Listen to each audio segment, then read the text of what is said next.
আজ আমি সন্ধ্যা সন্ধ্যা চলে গেছিলাম 19 নম্বর রাসযাত্রাতে। তো তোমাদের প্রথমেই বোঝাই, আজ আমি সন্ধ্যা সন্ধ্যা চলে গেছিলাম টাউন ক্লাবের রাসযাত্রাতে।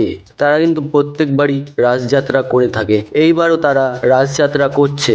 ওদের রাসযাত্রা কিন্তু খুবই ভালো হয়।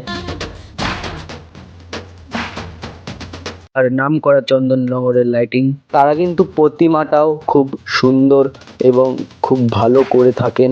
আর সেই নাম করা চন্দননগরের লাইটিং, এখন কিন্তু এই শিব নাচটা সব জায়গায় দেখা যায়।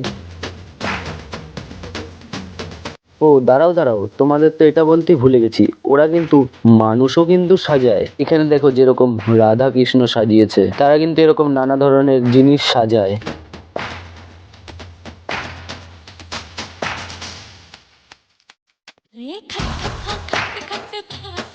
মেয়েরা ওয়ার্ল্ড কাপ জিতেছে, সেটাও কিন্তু তারা তুলে ধরেছে। জায়গাটা দিয়ে রাসটা বেরোয়, সেই জায়গাটাও দেখো কি সুন্দর করে সাজিয়েছে তারা।